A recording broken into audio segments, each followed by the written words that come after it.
નમસ્કાર મિત્રો, તમારું સ્વાગત છે આપણી ચેનલ પર. આજે આપણે વાત કરવા જઈ રહ્યા છીએ એક મોટી સરકારી ભરતી વિશે.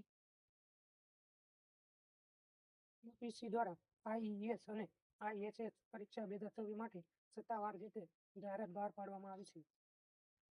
કુલ 44 પદો. ભરતીની મુખ્ય માહિતી વિશે થોડું વધારે સમજીએ.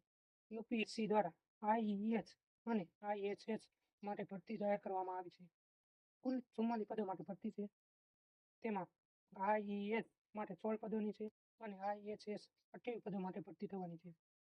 તો ઓનલાઈન અરજી શરૂ થઈ ગઈ છે 11 ફેબ્રુઆરી 2024 થી અને તેની છેલ્લી તારીખ છે 3 માર્ચ 2024 સુધી. ઉમેદવારોએ સત્તાવાર રીતે વેબસાઇટ પર યુપીએસસીની હવે આ ભરતી માટે લાયકાત શું છે તેની વિશે થોડી વાત કરીએ. ઓછામાં ઓછા 21 વર્ષ હોવા જોઈએ અને વધુમાં વધુ 30 વર્ષ. અનામત વર્ગો માટે થોડી ઘણી છૂટછાટ મળેલી છે. આઈઈએસ માટે લાયકાત ઉમેદવારી પાસે અર્થશાસ્ત્ર અથવા તો વ્યવસાયિક અર્થશાસ્ત્રના સ્નાતક હોવો જોઈએ. આઈએસએસ માટે લાયકાત આંકડાશાસ્ત્ર, ગણિત, કોઈ પણ સ્નાતક કક્ષાના ડિગ્રી હોય તો એ ફોર્મ ભરી શકે છે.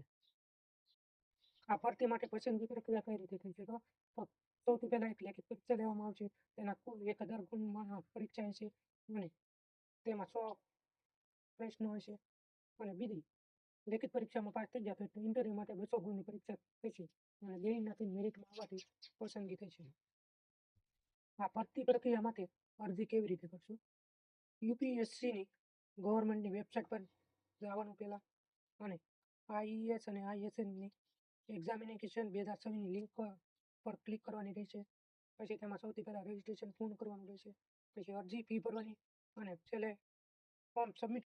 જો મિત્રો તમે કેન્દ્ર સરકારમાં પ્રતિષ્ઠિત નોકરી મેળવવા માંગતા હોય તો આ તક ભૂલશો નહીં અને તમારી લાયકાત હોય તો જરૂરથી આમાં ફોર્મ ભરવું. આ માહિતી ઉપયોગી લાગી હોય તો વિડીયોને લાઇક કરજો, ચેનલને સબસ્ક્રાઈબ કરજો અને મિત્રો સાથે જરૂરથી શેર કરજો. આભાર.